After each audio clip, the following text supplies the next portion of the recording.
پیغام قرآن لے کر حاضر ہیں الحمدللہ۔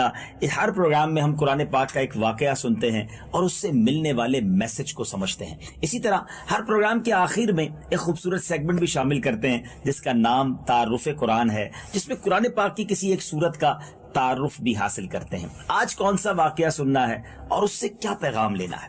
آج جو واقعہ ہے وہ بڑا امیزنگ ہے، بڑا ہی کمال کا ہے اور حیرت انگیز بھی ہے۔ ہم اور آپ اپنی زندگی میں 8 گھنٹے روزانہ، 7 گھنٹے، اور کچھ لوگ بہت سو جائیں تو 12 گھنٹے سو سکتے ہیں، لیکن کچھ لوگ ایسے بھی تھے جو صدیوں تک سوتے رہے۔ جی ہاں، 1 نہیں، 2 نہیں، بلکہ 3 صدیاں وہ آرام کرتے رہے۔ وہ کون لوگ تھے جو 300 سال سے زیادہ عرصہ سوتے رہے، اور اس میں اللہ کی کیا حکمت تھی؟ آئیے قرآنی واقعے کو سنتے ہیں۔ ماجرا کچھ یوں تھا کہ حضرت عیسیٰ علیہ السلام کو جب آسمانوں پر اٹھا لیا گیا تو عیسائیوں کا حال بے حد خراب اور ابتر ہو گیا۔ لوگ بت پرستی کرنے لگے، دوسروں کو بھی بت پرستی پر مجبور کرنے لگے۔ خصوصاً ان کا ایک بادشاہ دقیانوس تھا، وہ بڑا ظالم تھا، اور وہ شخص جو بھی اس طرح جھوٹے خداؤں کو ماننے سے انکار کرتا وہ اسے قتل کر دیا کرتا۔ اصحاب کہف یہ شہر افسوس کے شرفاء تھے۔ کہف کہتے ہیں غار کو، اور یہ غار میں گئے اس لیے اصحاب کہف کہلائے۔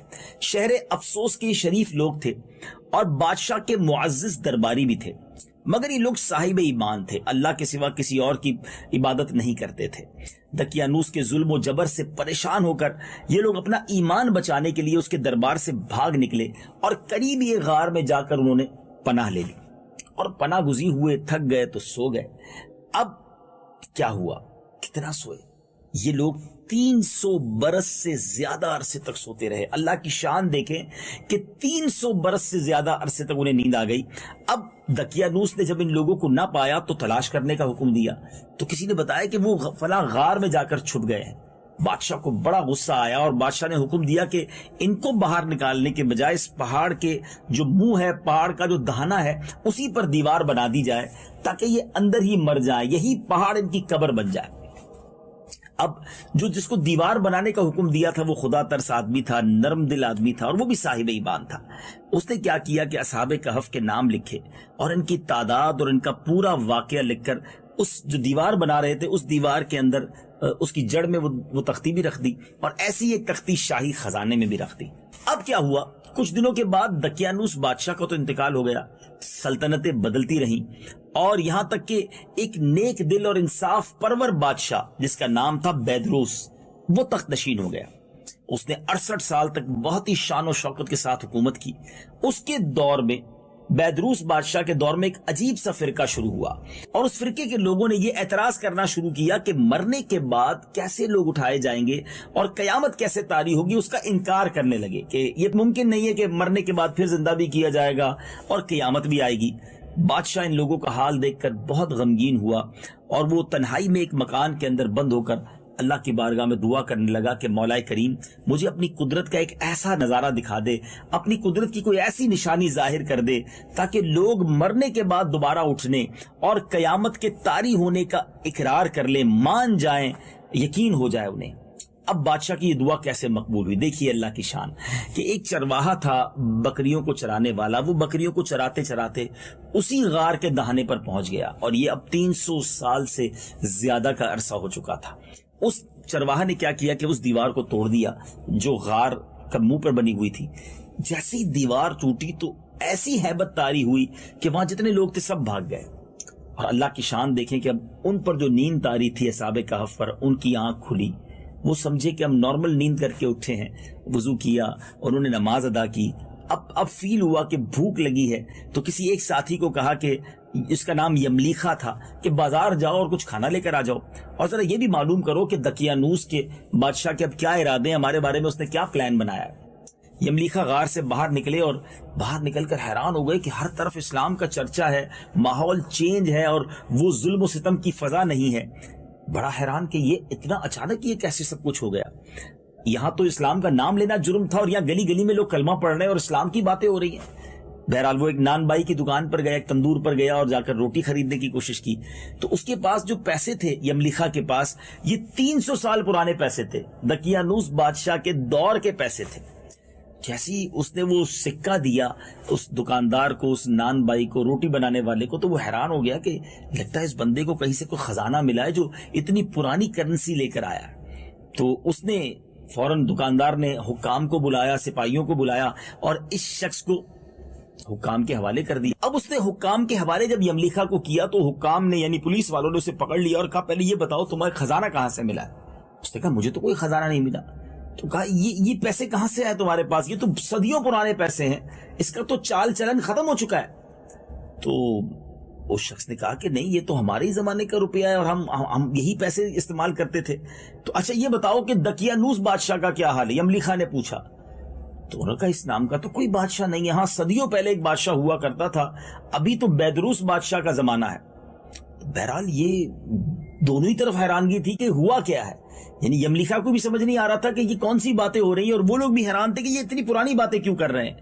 لیکن بہرحال جب یہ تمام باتیں سمجھ نہ آئیں تو یملیخا نے کہا کہ اب میرے ساتھ چلیں اور دیکھیں کہ ہم لوگ تو دقیانوس بادشاہ کے خوف سے ایمان بچا کر بھاگے تھے اور ہم غار میں موجود تھے، آپ ساتھ چلیں ہمارے ساتھیوں سے بھی مل لیں۔ اب یہ جب حکام اور یہ پولیس والے جو لوگ تھے جب وہ وہاں غار پر پہنچے تو وہاں پر اصحاب کہف موجود تھے، اور جب ان کی واپسی میں اتنے سارے لوگ آ رہے تھے تو غار کے اندر لوگ سمجھے کہ لگتا ہے یملیخا گرفتار ہو گئے اور اپنے ساتھ اب بہت سارے لوگوں کو لے کر آئے ہمیں بھی گرفتار کرنے کے لیے۔ یہ لوگ توبہ استغفار کرنے لگے، اللہ کی بارگاہ میں دعائیں کرنے لگے۔ حکام نے جب غار پر پہنچے تو وہ صندوق، وہ تختی کو برآمد کر لیا جس میں یہ سارا واقعہ لکھا ہوا تھا کہ یہ لوگ فلاں تاریخ کو غار میں قید کیے جا رہے ہیں اور وجہ یہ ہے کہ یہ ایمان والے ہیں اور دقیانوس بادشاہ کے ظلم سے بچ کر اندر گئے ہیں۔ تو اب لوگوں کو یہ بات پتا چلی کہ جناب یہ تو 300 سال سے اس غار کے اندر ہیں، اور جیسے ہی یہ بات پتا چلی یہ عبارت پڑھی گئی، فوراً بادشاہ کو خبر دی گئی۔ بادشاہ بھی حیران ہو گیا اور سبحان اللہ اپنے جو عمراء تھے، اپنے جو وزیر تھے، اپنی جو فوج تھی، سب کو لے کر بادشاہ وہاں پہنچا، اصحاب کہف سے ملاقات کی، ان سے پورا واقعہ سنا۔ اللہ اکبر! اب بیدروس بادشاہ سجدے میں گر گیا، اللہ کا شکر ادا کیا کہ یا اللہ تو نے میری دعا قبول کر لی، اور اللہ تعالیٰ نے ایسی نشانی ظاہر کر دی جس سے موت کے بعد زندہ ہونے کا ہر شخص کو یقین ہو گیا کہ جب 300 سال بعد یہ نیند سے بیدار ہو سکتے ہیں، ان کے جسم بھی سلامت ہیں، یہ جوان بھی ہیں، ان کے جسم پر کوئی فرق بھی نہیں پڑا۔ اللہ اکبر! اب جناب اصحاب کہف کو لوگ دعائیں دینے لگے، بادشاہ نے بہت زیادہ خوشی کا اظہار کیا۔ اب جب بادشاہ نے جب ان کو شہر میں آنے کی دعوت دی تو انہوں نے کہا نہیں، ہم اللہ کے سپرد آپ کی بادشاہت اور آپ کے ملک کو کرتے ہیں، اور خود دعائیں کر کر سلام کر کر غار کے اندر چلے گئے اور پھر دوبارہ آرام کرنے لگے، اور اللہ تعالیٰ نے ان لوگوں کو اسی نیند کے عالم میں وفات دے دی۔ بادشاہ بیدروس نے لکڑی کا صندوق بنا کر اصحاب کہف کی مقدس لاشوں کو اس میں رکھوایا۔ اللہ تعالیٰ نے اصحاب کہف کا ایسا روب لوگوں کے دلوں میں پیدا کر دیا کہ کسی کی یہ مجال نہیں کہ غار کے منہ تک جا سکے۔ اسی طرح اصحاب کہف کی لاشوں کی حفاظت کا اللہ تعالیٰ نے سامان کر دیا۔ پھر بیدروس بادشاہ نے غار کے منہ پر ایک مسجد بنوا دی اور سالانہ ایک دن مقرر کر دیا کہ تمام شہر والے اس دن عید کی طرح زیارت کرنے آیا کریں۔ سبحان اللہ! ہر سال اصحاب کہف کے مزار کی لوگ زیارت کرنے آتے، اور آج بھی اگر اصحاب کہف کے غار کی زیارت کرنی ہو، ان کے مزارات کی زیارت کرنی ہو تو جارڈن کے اندر وہاں وہ غار موجود ہے۔ ویسے تو اس غار کی روایتیں مختلف ہیں، دنیا کے مختلف حصوں میں اس غار کے بارے میں کہا جاتا ہے کہ یہ غار وہاں ہے، مگر آج یونیسیف نے بھی، گورنمنٹ کے اداروں نے بھی، اور الحمدللہ جب ہم وہاں پہنچے تھے تو وہاں ہم نے قرآن کی آیتوں کے ذریعے سمجھنے کی کوشش کی کہ یہی وہ غار ہے، اور اسی غار کے اندر اصحاب کہف کے مزارات موجود ہیں۔ اللہ کی شان ہے، اور یہ واقعہ قرآنی واقعہ ہے۔ آئیے ناظرین، پیغام قرآن سلسلے میں آپ کو اصحاب کہف کے غار کی طرف لیے چلتے ہیں۔ آپ اپنی آنکھوں سے اس منظر کو دیکھیے، اللہ کی شان ہے، یہ کیسے لوگ تھے جو 300 سے زیادہ سال تک اس غار میں رہے۔ آئیے آپ کو اس کے کچھ مناظر دکھاتے ہیں۔ یہ مقامات مقدسہ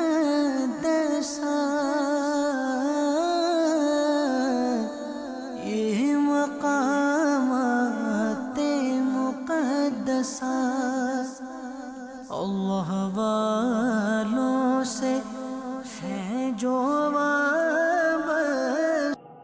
کہ اس غار کے ایک طرف کس طرح روشنی کا سامان ہے، آپ نے یہ بھی دیکھا کہ اس غار کے اوپر مسجد بھی بنی ہوئی ہے. سبحان اللہ. وہ تمام قرآنی نشانیاں جو قرآن بیان کرتا ہے.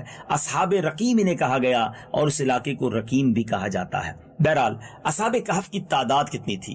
اصحاب کہف کی تعداد میں جب لوگوں کا اختلاف ہوا تو قرآن پاک کی یہ آیت نازل ہوئی. چنانچہ پارہ 15 سورہ کہف کی آیت نمبر 22 سنتے ہیں. سيقولون ثلاثة رابعهم كلبهم ويقولون خمسة سادسهم كلبهم رجما بالغيب ويقولون 7 وثامنهم كلبهم قل ربي أعلم بعدتهم ما يعلمهم إلا قليل فلا تمار فيهم إلا مراء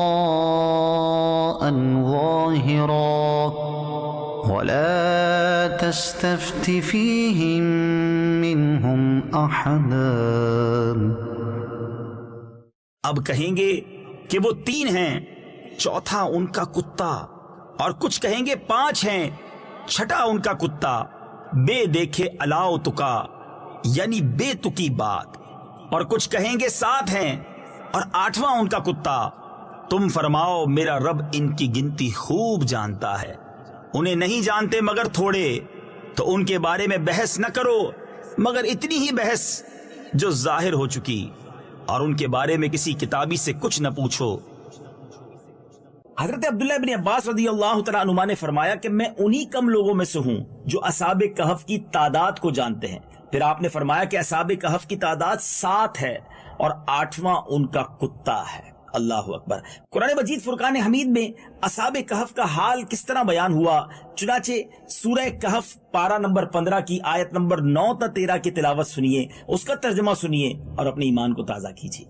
ام حسبت ان اصحاب الكهف والرقيم كانوا من آياتنا عجبا اذ اوى الفتية الى الكهف فقالوا ربنا آتنا من لدنك رحمة وهيئ لنا من امرنا رشدا فضربنا على آذانهم في الكهف سنين عددا ثم بعثناهم لنعلم أي الحزبين أحصى لما لبثوا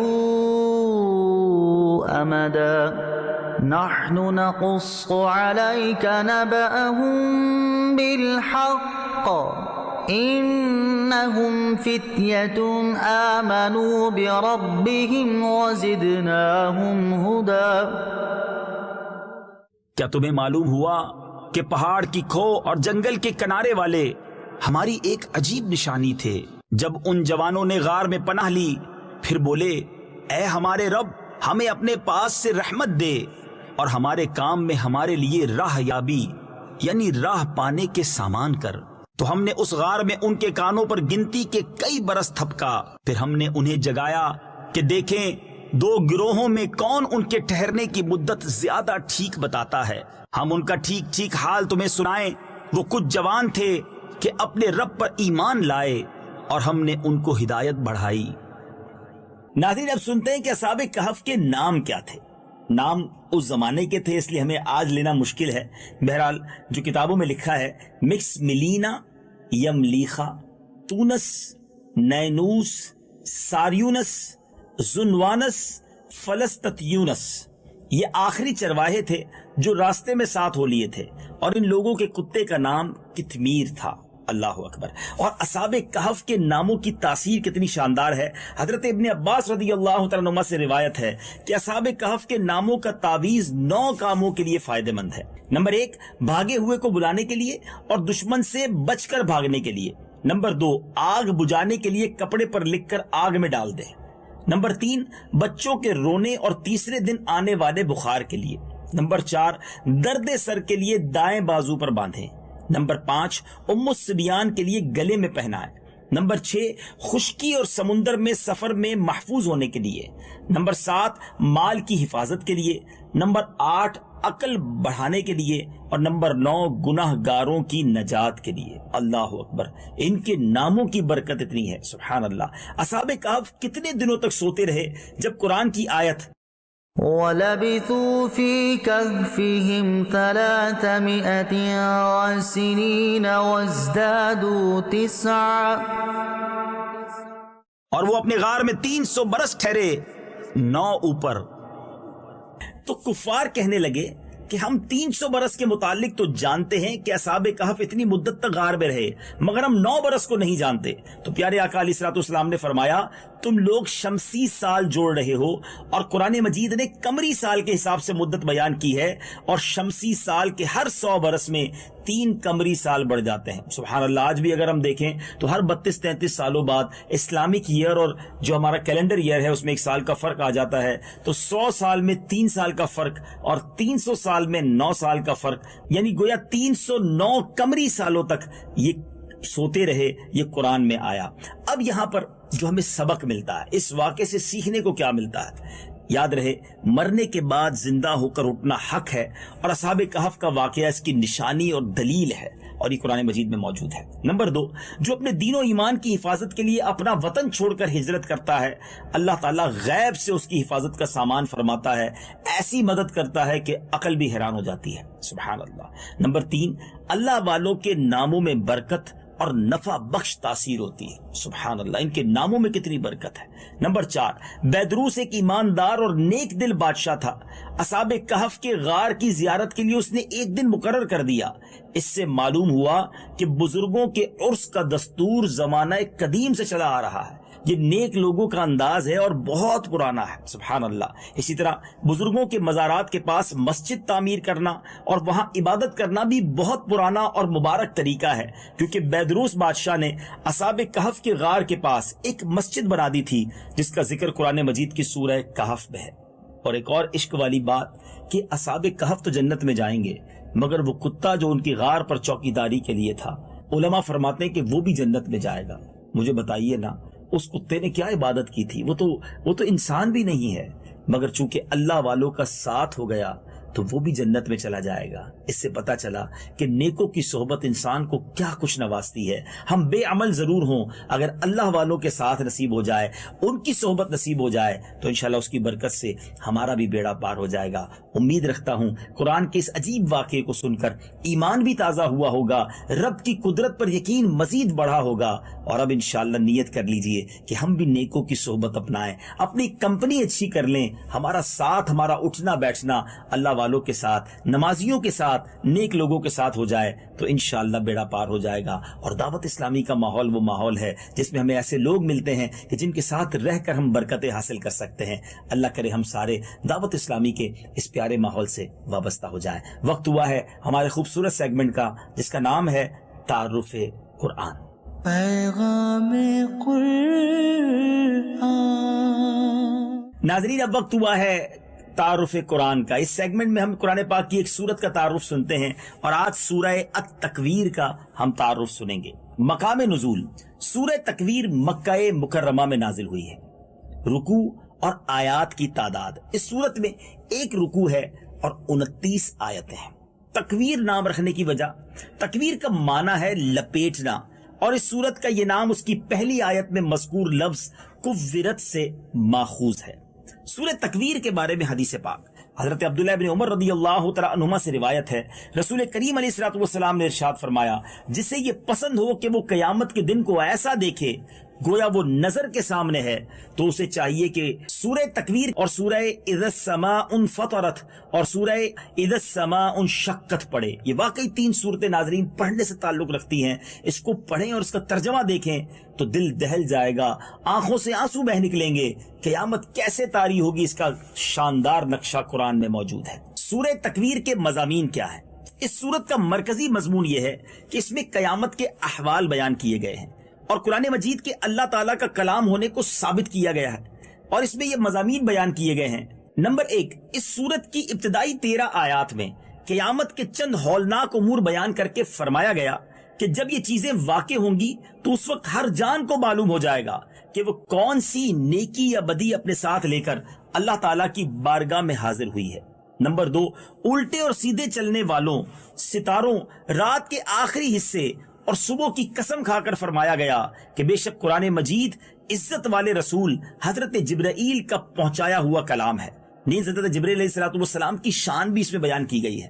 نمبر 3، حضور پرنور علیہ السلام اور قرآن مجید پر کیے گئے کفار کے اعتراضات کا جواب دیا، اور یہ بتایا گیا کہ پیارے آقا علیہ السلام غیب کی باتیں بتانے میں بخیل نہیں ہیں، اور قرآن مجید سب جہانوں کے لیے نصیحت ہے۔ سبحان اللہ، سبحان اللہ۔ جو اس سے پہلے سورت تھی اس کے ساتھ اس کی مناسبت کیا ہے؟ سورہ تکویر کی اپنے سے ماقبل سورت کے ساتھ مناسبت یہ ہے کہ دونوں سورتوں میں قیامت کی ہولناکیاں اور شدتیں بیان کی گئی ہیں۔